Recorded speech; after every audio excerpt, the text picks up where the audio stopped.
Hi, I'm Seamless, and this is, I think, the 6675K tutorial. This one was requested by molotilkin, and it is a sound from Killsonik's track. Walrus? Yeah. And the sound is original, is this. And what I got is this. So, I actually very specifically chose this because it's in line with a technique that I was experimenting with Harmer that I think is pretty cool. It's actually an idea I had for a while that I just never tried because I guess I'm lazy.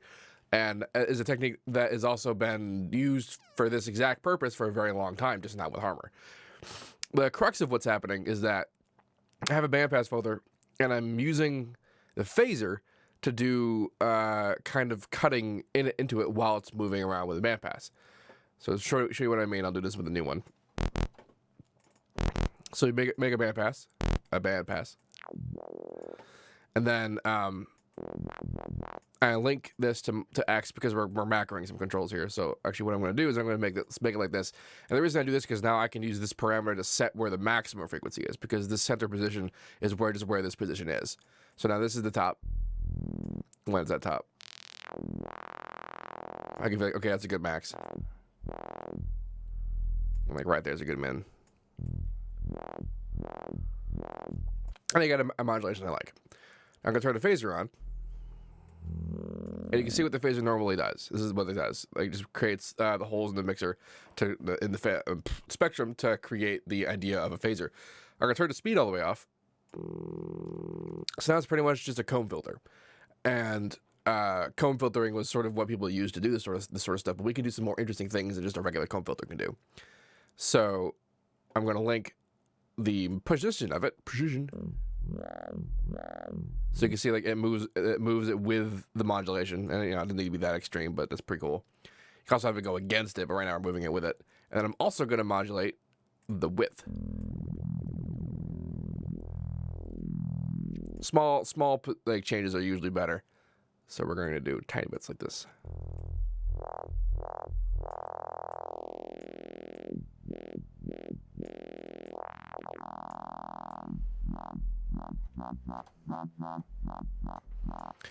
So this cuts into it.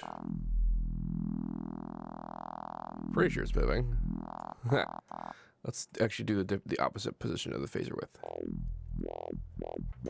That's a little bit more I was expecting. So this, we're essentially controlling the bandpass and essentially some notches at the same time into and operate against each other, and this causes vaguely formed characteristics, which sort of reminded me of that when I listened to the Killsonik sound. And when you look at something like this, you can sort of see it happening. You can see, okay, here's a big bandpass, but then there's kind of like a hole in the middle there. And that hole was probably an independent notch, because I'm not really seeing anything else going on up there, but that's an independent notch that created, the motion against it. That's probably after distortion. But with some other tricks, we can kind of make this work with just one Harmer, because this is just one Harmer. There's nothing else on top of this. It's not completely perfect, but we can talk about the things that might make it perfect if I felt like putting in 11 hours to make this actually perfect.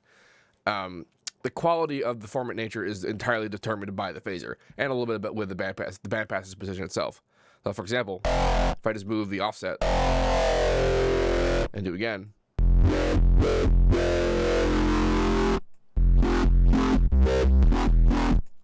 I'm also key tracking it so it follows the note. May or may not want to do that, but for this, I felt like that's fine.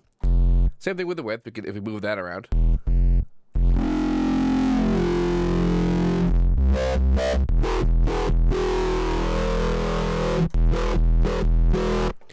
So that's basically how you control the main quality of it. The rest of it has to do with utilizing Unison and phase randomness and whatnot to get the distortion to sound right. Although while all that's awesomely true, the actually big important part about the tone is happening in the local EQ. So you can see some of the harmonics are a lot brighter than the others, and that's because some of them are being pushed up to be louder than the others. And this is important because if this were all flat,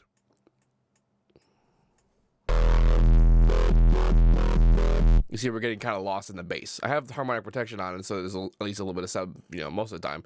And without that,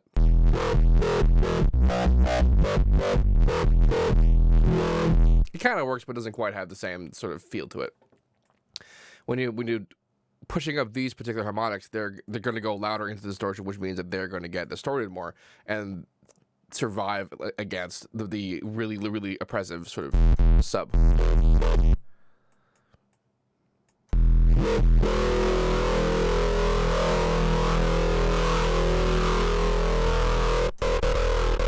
So that kind of smooth, almost like megaphony feel is what happens when you push up sort of mids up against distortion louder than sub. That makes it so that they're more prominent, and you get that dry kind of papery feel. The rest of it, getting that kind of crunch, is using a little bit of asymmetrical distortion, and there's a lot of actual distortion. You see here, I got the asymmetry going up here. The more you do it, the more crunchy it gets. But you can see that it actually doesn't push it through too hard, because you have to have a lot of level going into it before it to actually work out. I'm using Unison. I have 3 voices, which was just arbitrary. And then I have this shape going on, which has less Unison on the lower frequencies, but more on the higher frequencies. This causes a little bit of that, like a little bit of actual squelchiness to go on. And I also have harmonic random disengage, because the original sound is very loosely harmonic. Like in the main thing, you look up here, you can barely see harmonic anything. It just seems like a big cloud, and that is a product of a lot of high frequency phase cancellation and just phase uncertainty, which is a lot easier to do on purpose in Harmor, because you have control over all the harmonics in their phase.